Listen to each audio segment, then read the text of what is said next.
먼저 박 의원께서 이런 움직임 한번 정리 한번 부탁드리겠습니다. 예, 그렇습니다. 지금 전국에 있는 지방 대학들이 수도권으로 이전하기 위해서 많은 것들을 추진하고 있지요. 그러다 보니 지금 말씀하신 대로 지방의 문제는 사실 이 지방대학에 의존해서 지역 경제가 유지되는 그런 측면이 많이 있어 왔기 때문에 지방대학이 수도권으로 이전한다 그러면 지방의 해당 지방자치단체의 입장에서 보면 이건 사활의 문제로 지금 대두가 되고 있거든요. 큰 문제인데 우선 현재 그 전국적인 현황을 좀 제가 간략하게 설명을 먼저 드려보겠습니다. 우선 현재 지방대학 중에서 수도권으로 그 이전을 하고 있거나 이전을 계획 중인 대학은 전체 13개 대학입니다. 그 중에서 우리 지역, 충남, 또 대전, 충북 지역에 해당하는 지역이 대학교가 5개 대학이 되겠습니다. 우선 충남 홍성의 청운대학교, 이것은 이미 2013년 3월에 그 인천광역시 도화지구에 그렇게 지금 이전이 일부 되어 있고요. 충남 금산의 중부대학 역시 경기 고양시로 가도록 2015년 올해 3월에 이미 일부 이전이 됐습니다. 또 대전 중구에 있는 을지대학교가 경기 의정부시로, 대전 유성구에 있는 침례신학대학이 경기 동두천시로, 그다음에 충청북도의 그 제천에 있는 세명대학교가 경기도 하남시로 이렇게 이전을 이미 하고 있거나 계획 중에 있어서 특히 우리 그 충청권을 중심으로 이 지방대학의 이전 문제가 좀 다른 어느 지역보다 특히 심각하다 이런 말씀을 드리겠습니다. 그리고 이게 보면 그 이 13개의 대학 중에서 우리가 이제 9개의 대학이 이전 근거가 있게 되지 않겠어요? 그것이 그 주한미군 공여구역 주변 지역 등 지원에 관한 특별법이라는 것인데, 쉽게 설명을 드리면 이런 것입니다. 이제 경기도의 북부 지역에는 주한미군이 이게 주둔하던 지역이 있었어요. 근데 그 주한미군 부대가 이번에 그 평택 쪽으로 전부 이전하지 않습니까? 그럼 주한미군이 이제 없어진 그 해당 지자체는 그 입장에서 보면 거기도 참 큰 문제란 말이죠. 근데 그 지역의 경제 진흥을 위해서 정부가 지금 허용하는 것이 이 지방 대학을 그 지역으로 이전해서 그 지역의 경제 진흥을 하도록 한 그런 법적 조치거든요. 그런데 아까도 말씀드린 대로 이 지방은 대학이 뽑아지면 사활의 문제에 걸리게 되지만 이 수도권은 그래도 저성장이라고 하는 좀 속도가 좀 그런 문제인데, 그래서 이런 측면에서 보면 굉장히 좀 어려움에 처해 있고, 제가 이번에 이 주한미군 공여구역 주변 지역 지원에 관한 특별법의 개정안을 제가 이제 낸 것이죠. 내서 그 열심히 노력을 한 결과 우리 지역 주민이 힘을 합해가지고 국회 해당 상임위원회까지 통과가 지금 되었습니다. 그래서 지금 전국적으로 이게 핫 이슈가 되어 있는데, 우리 지역이 좀 힘을 합쳐서 전 지방이 또 힘을 합쳐가지고 또 수도권을 잘 설득해서 이 문제가 국회 법제사법위원회를 통과하고 본회의를 6월 달에 통과할 수 있도록 우리가 힘을 모아놔야 되겠다, 이런 상황에 지금 있습니다. 네. 자, 이 의원님. 예. 제가 좀 한 말씀 잠깐 드릴까요?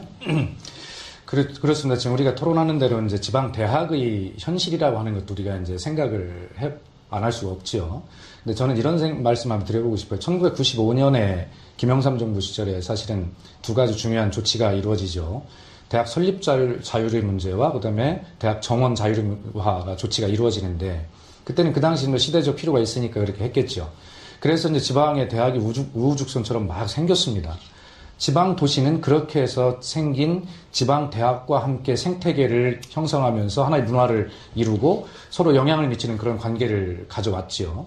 자, 어떤 여건이 변했습니다. 그렇다고 해서 대학이 그 당시에는 어떤 정원, 증원이나 이런 것들을 주로 지방 대학 쪽으로 많이 혜택을 준 것이 사실입니다. 그럼 지금까지 정부로부터 그런 혜택을 입고 지방 대학이 지방민과 함께 어떤 생태계를 형성하고 생존의 여건을 마련해 왔는데, 거기에 대해서 장기적으로 이런 학령 인구의 감소나 이런 것들을 예측하지 못하고, 자, 이런 상황이 생겼다고 해서 갑자기 이 대학만 수도권으로 옮겨가서 어떤 혜택을 또 보겠다라고 하는 것은 지방 대학으로서 그렇게 해서는 안 된다는 생각을 가지고 있습니다. 적어도 학령 인구의 감소 이런 문제는 고령화 사회에 진입한 우리나라의 여건을 볼 때 충분히 예상이 되었던 문제고, 그렇기 때문에 이것은 장기적으로 어떤 계획을 세워 대책을 세웠어야 되는데, 다시 말해서 아까 우리 의원님 말씀하신 대로요, 어떤 이 지방에 있는 작은 대학으로서 그 지방과 연관된 특성화 대학으로 이 대학을 장기 육성한다든가 이런 대책이 없이 그저 그냥 뭐 혜택만 가지고 대학을 육성하려고 하는 이런 정책들을 계속 안이하게 해왔단 말이에요. 그러다 보니까 이제 인구가 없다, 인구 쫓아서 수도권을 가면 된다, 지방은 죽어도 상관없다 라고 하는 이런 것은 지방 대학이 어떤 적어도 이 지성의 전당인 대학이 이렇게 해서는 안 된다라는 생각을 가지고 있고, 지금도 이것만이 능사가 아니라 어떻게 하면 다른 방법으로 다시 지방과 그 지역과 호흡을 같이 하면서 또 대학도 생존할 수 있는가를 같이 연구를 해봐야지, 무조건 가서 집 주소 옮겨가지고 거기 가서 인구 많은 곳에 살겠다라고 하는 이런 단기 대책 가지고는 또 문제가 생길 수 있거든요. 결국에 대학의 생존의 문제는 그 특성화 전략, 그런 어떤 전략들을 가지고 지방에 있어도 충분하게 학령 인구를 확보할 수 있는, 예를 들어 포항공대가 우리나라에 가장 구탱이 있지만 결과적으로 학생 수 부족하지 않지 않습니까? 결과적으로 대학의 특성화, 실력의 배가 이런 문제지, 결국에 이런 것을 일반화해가지고 수도권으로 그냥 학교만 옮기는 대책 가지고 학교를 살리겠다라고 하는 것은 단기 대책이다.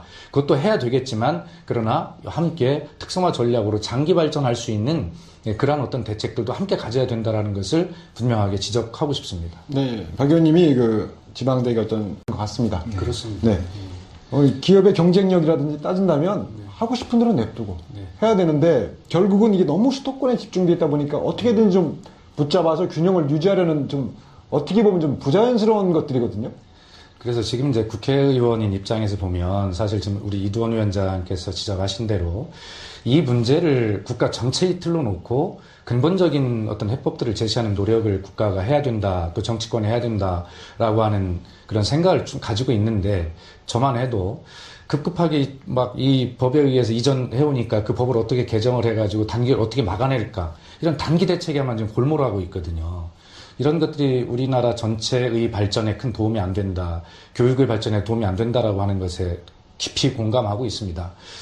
특히 이 문제는 지금 사회자께서 지적하신 대로 이 수도권 규제 완화의 문제와 또 아주 굉장히 긴밀하게 연관이 되어 있어요.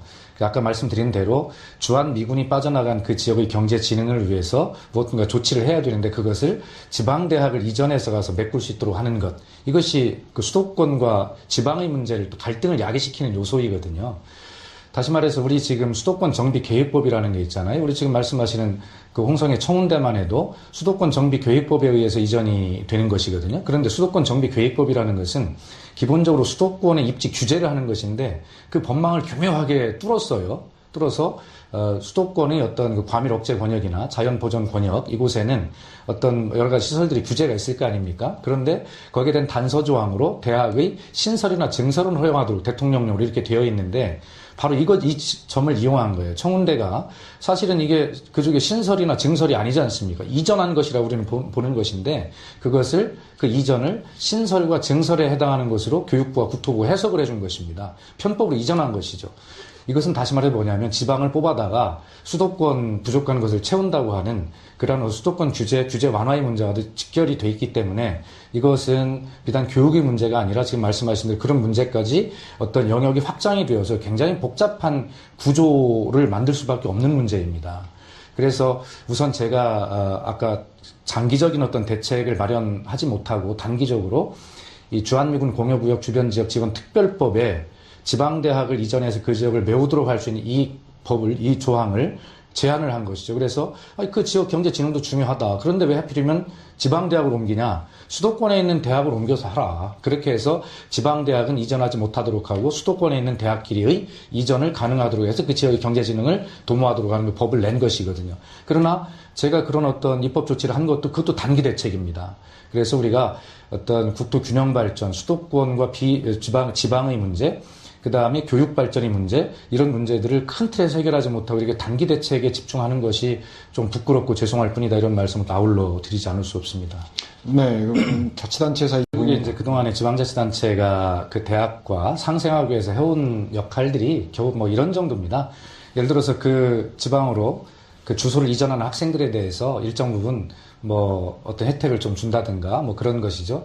최근에 충북에 이제 뭐 세명대학이 하남시로 이전한다 그러니까 그냥 조례를 제정해가지고, 예를 들어서 세명대학을 졸업한 지 1년 이내의 졸업자 아니면 졸업 예정자 4학년 학생들이겠죠.에 대해서 관내에 뭐 예를 들어서 상시 고용 20명 이상의 기업에 취직을 하면 월 급여의 50% 안에서 100만 원의 급여를 지원하는 이런 조례까지도 이제 만들고 이러고 있거든요. 그러나 그것은 뭐 처음부터 아까 이두원 위원장 말씀대로 지방 대학에 올 때 그러한 여러 가지 혜택을 입은 것도 사실이지만, 그것이 지속적이고 꾸준하지 못한 측면은 있죠. 그래서 지방자치단체와 지역 대학이 함께 상생하려고 하는 그런 어떤 건전한 어떤 그 생존 기반을 마련하지 못하는 것은 사실이다. 더구나 그 지역의 아까 사회자께서 말씀하신 대로 이 지역은 전적으로 대학 하나에 많은 부분을 의존할 수밖에 없을 만큼 열악한 환경이기 때문에 어떤 그런 서로 의존도가 이제 더 큰 것인데, 그렇다고 하더라도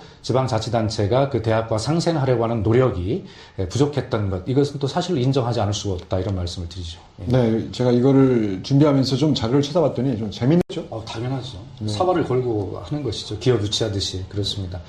그래서 이제 이게 어떤 경제적 파급 효과가 이제 굉장히 크다는 것인데, 우리 예를 들어 경기도를 비교 대상으로 하면요. 그 경기도 같은 경우, 우리 경기도가 아닌 지방의 대학을 설립해서 학생 하나를 이제 유치를 하면, 뭐 학생을 유치한다고 해서 표현이 죄송합니다만, 경제적 파급 효과가 학생 1인당 한 1,600만 원 정도가 된다는 그 통계가 있어요. 경기도는 그거보다 조금 더 많다고 합니다. 그러다 보니 사실은 아까 말씀드린 대로 뭐 주민등록을 이전한 학생에 대해서 뭐 장학금을 준다든가 뭐 이런 걸 하더라도 어떤 경제적 파급 효과가 당장 뭐 그 통계가 맞는지 안 맞는지는 모르지만 심정적으로 우선 또 정치적으로 칭찬을 받는단 말이죠. 심정적으로 무엇인가 안정감이 있고, 그러다 보니까 쉽게 묻지마식 어떤 기업 유치하듯이 묻지마식 학교 유치 이런 것에 매달릴 수밖에 없는 것이고, 또 이 지방자치단체는 산업적 그런 기반이 너무 취약하기 때문에 사실은 어떤 그가 하나 해움으로 인해 가지고 실제로 도움이 되는 게 많으니까 하는 것이죠. 이제 그런 어떤 지방의 여건 같은 것들이 너무 열악해서 참 큰 걱정이긴 한데, 문제는 이제 제가 생각할 때는 그 지역이 어떤 인재들을 이제 지역 대학에서 배출을 해내잖아요. 그러면 이것이 지속 가능하게 서로 연계 발전을 하려면 그 지역에 있는 기업이, 또 지역으로 유치하고자 하는 기업이 어느 분야의 인력을 필요로 하는 것인가를 정확히 따져봐야 된다고 생각합니다. 그러면 이 지역의 교육기관에서는 우리 지역에 필요한 기업이나 와 있는 기업에서 필요한 인력들을 어떻게 하면 공급할 수 있는 공급처가 될 것인가를 연구를 해야 되거든요. 예를 들어 저희 공주 같은 경우에 학교와 기업의 관계를 이야기한다면, 저희는 백제문화를 가지고 여러 가지 관광산업이나 일으켜야 되기 때문에, 자, 대학도 그런 과를 특성화할 수 있도록 유도를 하고요. 또 우리 지역에 있는 기업도 그런 어떤 산업적 특성을 가진 기업들을 유치하려고 노력하고, 그러면 바로 인력이 바로 충원이 될 수 있기 때문에 기업은 우리 지역으로 오는데 굉장히 큰 걸림돌이 제거가 된단 말이죠. 이런 어떤 연계적인 어떤 것들을 우리가 지금 해오지 못한 측면이 있어요. 그래서 그런 것들을 종합적으로 좀 해야 된다. 우리 지방자치단체가 지금까지 어떤 선출직 정치인, 이런 사람들이 업적으로 기업 유치, 학교 유치 이런 것들을 묻지마시로 매달리다 보니 그러한 건강한 어떤 기반들을 마련하지 못한, 서로 독립적으로 되어 있는 이런 것들이 되다 보니까 서로 어렵다는 아우성이 나오게 된 것이죠. 네, 말씀하신 대로 예를 들면 어떤 지방에 대학이 있거든요. 어떻게 평가하고 있어요? 그렇습니다. 아직까지도 이 국토 균형 발전에 대한 큰 어떤 사회적 합의가 다 완전하게 이루어졌다고 볼 수가 없지요. 우리 행정수도에서 행정중심 복합도시로 이것이 반토막 나는 그런 과정을 보면 수도권과 지방의 논리가 여전히 대립하고 있는 것이고요. 또 혁신도시나 기업도시 이전도 마찬가지입니다. 아직까지 그런 사회적 합의가 이루어진 속에서 확실하게 할 거 하고 많을까 안 하고 이렇게 돼야 되는데, 어떤 중간 단계에서 보자 하니까 이것이 제대로 그 지역도 안 되고 서울도 불안하고 이런 것이죠. 그래서 이런 어떤 사회적 합의에 빨리 좀 도달해야 되겠다라고 하는 것인데, 그것은 제가 뭐 누차 여러 차례 강조한 바 있습니다만, 이것이 수도권과 지방이 서로 제로섬 게임 같은 어떤 대립이 되어서는 안 되거든요. 우리 지방도 역시 마찬가지입니다. 수도권 거기는 과밀하니까 그거 좀 뽑아서 우리 지방으로 줘, 우리 좀 살게, 이런 식이어서는 안 됩니다. 그것이 거기에 있음으로 인해서 수도권 지역 주민의 삶도, 너네의 삶도, 삶의 질도 그렇게 높지 않다. 오히려 더 불행하다. 그렇게 뭐 어떤 콩나물시루 같은 뭐 이러한 어떤 그러한 지하철이나 그런 거 타고 다니는 거 행복하냐라고 수도권 주민을 설득할 수 있는 논리가 있어야 됩니다. 다시 말해서 이번에 이제 저희가 우리 충남 같은 예를 들어보면, 우리 충남 서해안에 이제 화력발전소가 많이 있지 않습니까? 그러면 전기를 생산하는 곳은 충남의 서해안인데, 바로 전기를 생산하기 위해서 여기에서 뭐 대기 오염이나 수질 오염, 그 다음에 전기를 수요지까지 보내기 위한 뭐 철탑을 세운다든가 이런 환경적 피해 이런 것들이 많이 있지 않습니까? 그럼에도 불구하고 수도권의 전기요금과 우리 전기요금은 같단 말이죠. 그래서 이번에 제안하고 있는 것이 지역 차등 전기 요금제 같은 걸 제안하고 있지 않습니까? 그것이 진정한 어떤 국토의 균형 발전이고 지방이 제안하면서 수도권을 설득할 수 있는 아주 합리적인 논리거든요. 그래서 이런 대학의 문제 이런 것도 우리가 자, 우리 지방은 정말 이렇게 피폐해서 힘들으니까 너네 거 좀 줘라고 해서 뺏어오는 것 같은, 또 수도권 입장에 보면 뺏기는 것 같은, 그래서 서로 제로섬으로 느끼는 이러한 것이 아니라 서로 수도권에 좋은 제안을 해야 됩니다. 이 대학도 역시 마찬가지죠. 그래서 서로 합의할 때 국토 균형 발전에 대한 합의가 돼서 지금 사회자께서 지적하신 대로 그런 문제들이 아주 일사천리로 속도감 있게 진행이 돼서 이 지역의 문제도 해결할 수 있겠다. 또 대학의 문제도 그 지역과 어떤 산업적 연계 구조 속에서 서로 상생할 수 있는 구조를 만들 수 있겠다. 이런 어떤 국가의 기본적인 철학적 기반을 만들지 못한 상황에서 서로 이전 투구식 뺏고 뺏기는 식의 이런 어떤 모양이 되니까 지금 지역 대학 문제도 바로 거기에 봉착해 있는 것이죠. 그래서 참고로 한마디만 더 제가 기왕에 아까 이제 법적인 문제까지 나왔으니까 설명을 드리면, 이제 제도와 이 환경을 바꿔내는 문제는 장기적 과제로 놓는다 하더라도 지금 당장 우리 대학 지역에서 이렇게 많은 대학들이 가려고 하는데 어떻게 할 거냐라고 하는 문제를 단기 대책으로 제가 이제 아까 말씀드린 주한미군 공여구역 특별법의 개정안을 냈지 않습니까? 그것은 그 지역에 주한미군이 이전한 지역에 있는 경제진흥은 지방대학을 뽑아서 해서는 안 되고 수도권에는 대학 이전해서 할 수도 있지 않냐, 또 다른 방법도 있을 수 있지 않냐, 이런 이제 아주 원초적인 이제 제안이거든요. 그런데 우리가 지금 기왕에 좀 도움을 제가 부탁드리는 것은 지금 이 해당 상임위원회의 법안심사 소위원회와 전체위원회를 통과할 때까지는 경기도 의원들이 제가 이 법을 내서 추진하는 일을 잘 몰랐어요. 그래서 제가 그런데 방해를 받을까봐 사실은 전략적으로 아주 조용하게 한 2년간 의원들을 설득해온 것이죠. 그래서 어느 날 갑자기 저도 불가능하다고 생각한 것이 해당 상임위에 통과가 돼버리니까 경기도 지역 의원들이 지금 난리가 난 것입니다. 그래서 이제 앞에 법제사법위원회에 이제 상정이 되어서 이것이 통과가 돼 본회의로 와서 이제 될 텐데, 이 법제사법위원회에서 모든 경기도 의원들과 경기도지사가 나와서 여기를 막겠다고 좀 선언하고 뛰고 있습니다. 그래서 이 문제는 단기 대책으로 우리 지역에 굉장히 중요한 문제이기 때문에 제가 대표 발의한 이 법이 국회에서 통과될 수 있도록 지역 정치권의 힘을 좀 총괄적으로 모아내는 일도 굉장히 중요하다는 것을 우선 말씀을 드리고, 그렇게 단기 대책과 중장기 대책을 좀 나누어서 그렇게 우리가 할 필요가 있다는 말씀을 좀 드리고 싶습니다.